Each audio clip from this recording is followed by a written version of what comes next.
Whatto chaps, how's it going? Hope all is well this weekend. Welcome to YouTube's finest BBC News Roundup, your favourite time of the week to listen to a grown man swear and make puerile comments. It is, of course, the BBC Spews. Been a lot of serious stuff this week. I think I might have to forego the comedy goodness of, seemingly important news stories like my trans brother is now a pregnant lesbian or something along those lines. I think we're going to have to talk about some serious news. So first of all, remember when I brought up last week Macron talking about stating facts, problematic facts about Islamic terrorism? Remember me talking about that?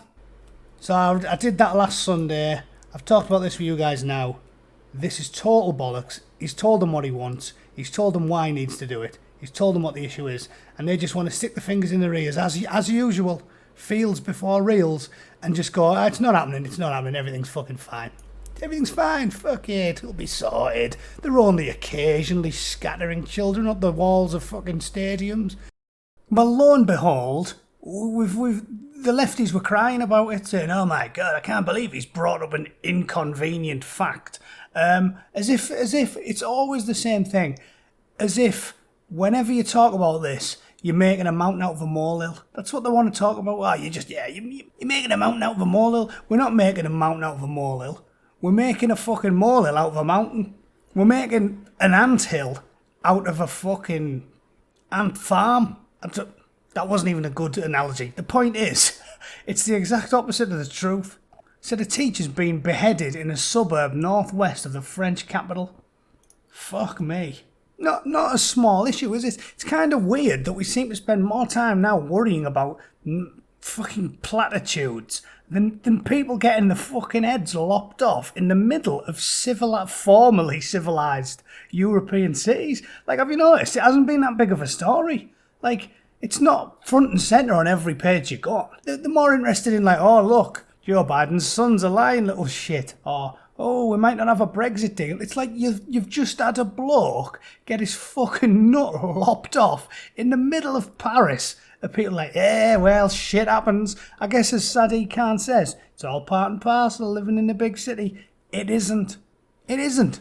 Being approached by prostitutes is part and parcel of living in a big city. Seeing litter is part and parcel of living in a big city. I don't want my standards to go so low that I think getting your fucking head lopped off on the way to work is part and parcel of living in a big city. Sorry, I can deal with watching a prostitute defecate up against a wheelie bin. That's part and parcel of living in Middlesbrough, right? You can deal with that when you walk past Netto in any large northern town, seeing a hooker have a shite. We can get on with that.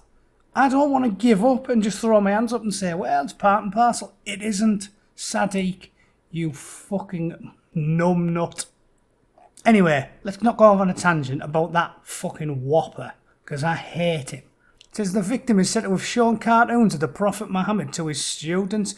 Fair and balanced. Yeah, fair, proportionate response from your bog standard jihadi. The education minister got on Twitter, so fucking problem solved, yeah. Got on Twitter and called it an attack, yeah. Problem solved.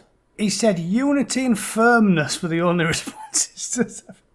Is that the fucking most camp way of responding you've ever fucking heard of? No, you know what the response is? The only response to Islamic terrorism, I'll tell you what the response is. It is a bullet in the fucking head for the scumbag shitweasel scum that does this fucking stuff. Men like me, younger and thinner men than me, my former colleagues, they can deal with terrorism. Let the fucking dogs off the lead, they'll deal with terrorism. Don't tell me the only response is fucking tweeting about unity, you absolute pansies. It's atrocious. I mean, I can usually joke about anything, but poor blokes getting their fucking heads lopped off is shocking in major Western cities. I mean, it really is disgraceful that this isn't a bigger deal. Although I suppose after the truck of peace in Nice, you've got to think this is fucking small deal, isn't it? After watching 400 kids get flanned, you've got to think, what's a beheading? What's a beheading among friends, eh? Said the victim was a teacher of history and geography and had been talking about freedom of expression in connection with cartoons. Unbelievable. Unbelievable. 3 weeks ago, a Pakistani man attacked and wounded 2 people outside. When are we going to say enough is enough? Seriously, when? When are we going to let the dogs out? Who let the dogs out? I fucking did. And I'm telling you, we need to get a grip. I need to get a grip very, very quickly. Because if the centrist, moderate, reasonable politicians don't do something about it, people are going to vote for people that are very fucking unreasonable who will do something about it. Right? And I don't think any of us wants to see that happen. So let's fucking get a grip of it, shall we? I have to talk about David Starkey. Again, I made a video on this ages ago. You've all seen it, I'm sure. If you haven't, I'll put the link in the comments. Shocking. Again, I keep saying shocking. I might have to change the name of this thing to just fucking shocking. Because everything is shocking. Not shocking in the, whoa, what the fuck was that way? I mean, shocking as in, I cannot believe the monumental thundercunts that run our collective nations. It beggars belief. Head in the sand. Well, no, not head in the sand. Head up their fucking arseholes. That's what their attitude is towards everything. This is a problem. Like beheading people. This is a problem. David Starkey has been investigated by the police over an interview in which he made controversial comments about slavery. Well, I'll stop you there, BBC. Stating a fact, a proven, demonstrable, 100% verifiable fact, is not a controversial comment, right? Right. David Starkey made remarks on YouTube to Conservative commentator Darren Grimes, who has also been investigated. That is the more shocking part of this. Said Dr. Starkey had to apologise for saying slavery was not genocide because so many damn blacks survived. Well, he didn't say it exactly like that, did he? He didn't say it wasn't because they survived. He was pointing out that it was a trade, not a genocide. And it was, and it wasn't. So, proven fact. Proven fact. 100%, job done. I don't need to argue the case, do I? Unless you want to deny reality, which is a big tactic used by the BBC. It's a favourite of the fucking left. But it isn't grounded in reality. And when I was a lad, things that weren't grounded in reality could be happily ignored. Maybe not so now, but we are where we are. He said he did not intend to stir up racial hatred and would defend himself robustly against the allegation, as well he should, because he didn't. The Met Police said it was investigating a public order offence relating to a social media video. Unbelievable. Said they got in contact with him, he assumed it was a hoax because it was so fucking ridiculous. And then Darren Grimes went on well, I'm sure you guys have seen him. Darren Grimes went on Trigonometry and talked about it. It's unbelievable. There's numerous things I want to talk about with this. First of all, I think even if you said something much worse than that, right, you could prove in a court that it's not stirring up racial hatred. Because if you're not living in an area like, I went to Sierra Leone, there's places in Africa and Asia where you have massive ethnic tensions. If you go somewhere like China, as it stands, where they're butchering Uyghurs and nobody wants to talk about it. Yeah, brush that under the table. We can't criticise people that aren't white guys for doing things like that. But the Uyghurs, if you were to go there and talk up murdering the Uyghurs, you could call that stirring up racial hatred, couldn't you? Because they've got a conflict going on. Or somewhere in Africa, the Tutsis killing the opposing tribe. There's been a lot of tribalism in Africa and Asia and the Middle East in recent years. It kills a lot of people. Sunni versus Shia in Iraq is another good example I could talk about at length. It's a big deal out there. So if you were in Baghdad and you were stirring up racial hatred, you could probably get a conviction for that. But when you're in a country as civilised and dull as fucking England, I'd like to see a lawyer prove that you're stirring up racial hatred. It's almost impossible. Unless you were to pick on one of the BME groups, the ethnic groups that has racial hatred between them. You would have a real fucking job doing it, wouldn't you? Because if you go into a town centre in London or Manchester or Leeds and you start saying full-on racist shit, like I think we should round up all X and fucking gas the bastards, you won't get anywhere. Because England's a civilised country, an educated country with an educated populace who watch fucking Sesame Street and learn how to read and write at a young age. You wouldn't be able to do it. You wouldn't.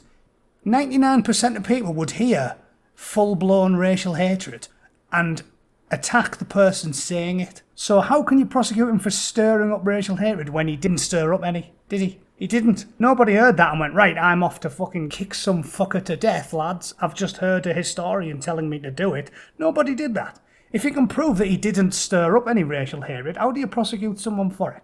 So that's point one. Point two, how the fuck do you prosecute the interviewer? How? Interviewers interview people all the time. You don't prosecute the interviewer, even if the interviewee is saying mad as fuck stuff. because that's how journalists get to the truth. So, fucking ridiculous. I talked about this earlier in the week, so I'm not going on about it too much, but it is shocking. Yeah, to overuse the word shocking. Someone give me a synonym for shocking. Fucking astounding. There you go. This one. I just had to put it in for the complete lack of awareness. Teacher bursary cuts. My teaching dreams have been destroyed. Well, let's just stop your ear, right?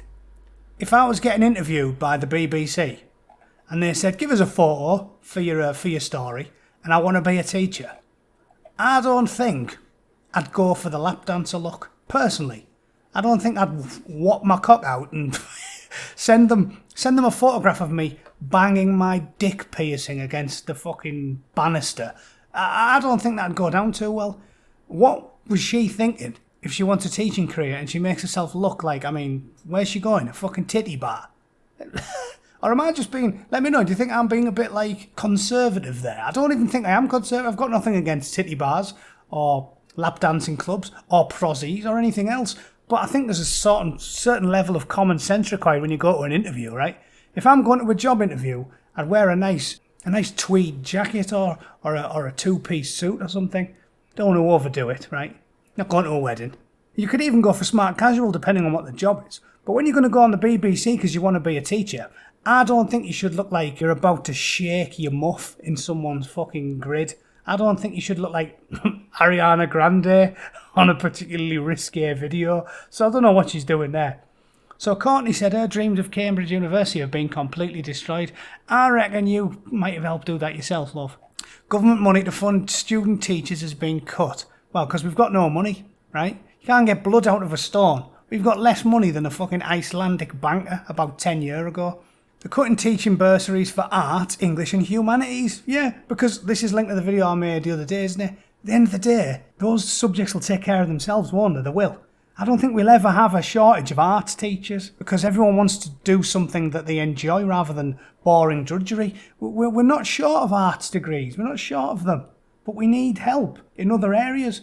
I know I pissed some of you guys off the other day talking about it, but it's true, right? I'm not having a go at you if you want to be a fucking English teacher or a pottery if you want to teach something that you enjoy doing, knock yourself out, do it. Just be aware, one, you're probably going to earn a lot less than you could do. Again, it's fine if you're passionate about it. And two, we're not going to subsidise it. We need to start running the economy properly. And I'm sorry, but if we've got a massive abundance of art fucking teachers, we can cut the bursaries, can't we? We don't miracle fucking money out of our asses, do we? Just pull gold nuggets out of our shit boxes. It doesn't happen. We need to run the country in a more fiscally responsible manner. And if there's a massive fucking excess of arts and humanities degrees going out, we don't need to worry about it, do we? It'll take care of itself. Yeah, so there's bursaries for sciences, languages and maths, but they've cut them. Yeah, because we're skint. Courtney, you've been... Oh, yeah. Teaching English has been your goal. Now you're disillusioned. Well, I've got a secondary career for you, love. I think you'll be fucking great at it. Unfortunately, it involves less teaching of English and more shaking of piss flaps. Sorry, I know, that's a bit sexist, but yeah. Point is, I talked about it the other day. We've got enough arts degrees. Thanks. You want to do it yourself, you crack on, you can. Chase your dreams. But you can't expect the taxpayers to pay for every fucking thing, can you? The Germans are being very German again. Berlin had sticking middle finger to mask rule breakers. Yeah, they're saying, listen, we love rules in Germany. This isn't fucking England or Ireland or Scotland where people seem to revere freedom a little bit more. Although the Scots have fucking definitely slid down that league table of late, haven't they? No, they're saying, listen, granny killer. Calling someone a granny killer is now state-mandated German propaganda. Yeah, look at you horrible cunt. You've killed your granny, even though the numbers suggest that it's no more dangerous than the fucking flu. Visit Berlin said it's to highlight the importance of protecting the health of the elderly. So fuck everybody else, yeah. Ruin the lives of everybody to protect the health of the very, very, very elderly, the morbidly obese, and people who've never spent a fucking day looking after their own health, but they demand you fucking do it, you selfish bastard, yeah. 400 fucking pounds of chewed bubble gum in a mobility scooter. How dare you not look after my health? Look after your own fucking health, fatty. How about that? You've got a fucking head like a wheelie bin and you're going to tell me about not looking after your health. Why should I when you haven't give a flying fuck about it for your entire life? Controversial? I don't think so. Christian Tanzer said he wants to remind people to follow the rules. They love rules. The rules must be followed in Deutschland. Well, knock yourselves out, lads. Not respecting the lives of others. Fucking hell. If there's anyone who we shouldn't talk about not respecting the lives of others, I reckon it's the Jerrys. So there you go. How very, very German. They love a bit of overbearing propaganda, don't they, the Jerrys? Still, at least, we like to talk about conserving the past. It's nice to know our German chums haven't changed very much, don't you think? I'll do one more, try and finish on something a bit more positive. Here's a nice story I wanted to throw in, for those of you that are regular viewers, to throw in some comic relief, a nice pleasing video from the archives to show you just how the Angry Bootneck got so angry, because I think I get some of it off my old fella. This story is Florida City sells swans after Queen's gift leads to overpopulation. Florida City sang dozens of its beloved swans to the public after birds donated by Queen Elizabeth II in 1957 led to overpopulation. Swans have lived in Lakeland, Florida since at least 1923, according to the city, but by 1953 they'd all been eaten by alligators or fallen prey to dogs. Yeah, two's up on being a swan there. A woman who was living in England while her husband was stationed at the US for the Air Force wrote to Buckingham Palace and asked the Queen for a donation from the flock. She agreed. The Floridians raised $300 to capture and transport them, and they did so. They successfully delivered to Lakeland on the 9th of February 1957, and they've multiplied like wet gremlins ever since. So that's a cool story, isn't it? Queen sending the swans over to our chums in America. Much better than the Romanians and the Polish fucking eating them all. Yeah, the swans have been getting put in fucking baguettes since we joined the European Union, haven't they? They'll eat fucking spuggies and sparrows. It's party time if you get your hands on the swan. So yeah, that's a good story, and I want to include this because it's a nice story of the Queen doing someone a favour. And here is a video of me. The story behind this video is, right, when me and my missus used to go back home and see my old fella, he used to go on to insane tirades for no reason, completely unrelated to anything. And I started putting my phone on silent, bringing up an innocuous comment, and then it's comedy gold when he bursts and goes completely insane for no fucking reason at all. So here is his response, his swan-related response to a perfectly reasonable question about horse meat. I believe I asked him, what's the problem with eating horse meat anyway? Has there anybody from official England gone on and said about the passports and all that? No. Have you read about it? No. So they'll sit there and they'll try to get people in England arguing with each other whether or not you should be allowed to eat horse meat or not. It's not the point. The point is you can't eat horse meat in this country. Same as you can't eat swans. They're a protected species of the Queen's bed. You can't fucking eat them. Good that, wasn't it? Nice tangent. A swan-based tangent. He's a fucking lunatic. But I guess that's where I get it from. Thanks for watching. I had to keep it short this week because I'm fucking busy. Again, if anyone wants to enter to win a piece of shit art, just send me a message on Twitter or share a video or something. I don't fucking care. I've already got 25 names on my list, and I'll draw it on Monday. Thanks for watching. Hope everyone's well. That was this week's BBC Spews, and I'll see you all next week. Take it easy. Cheers.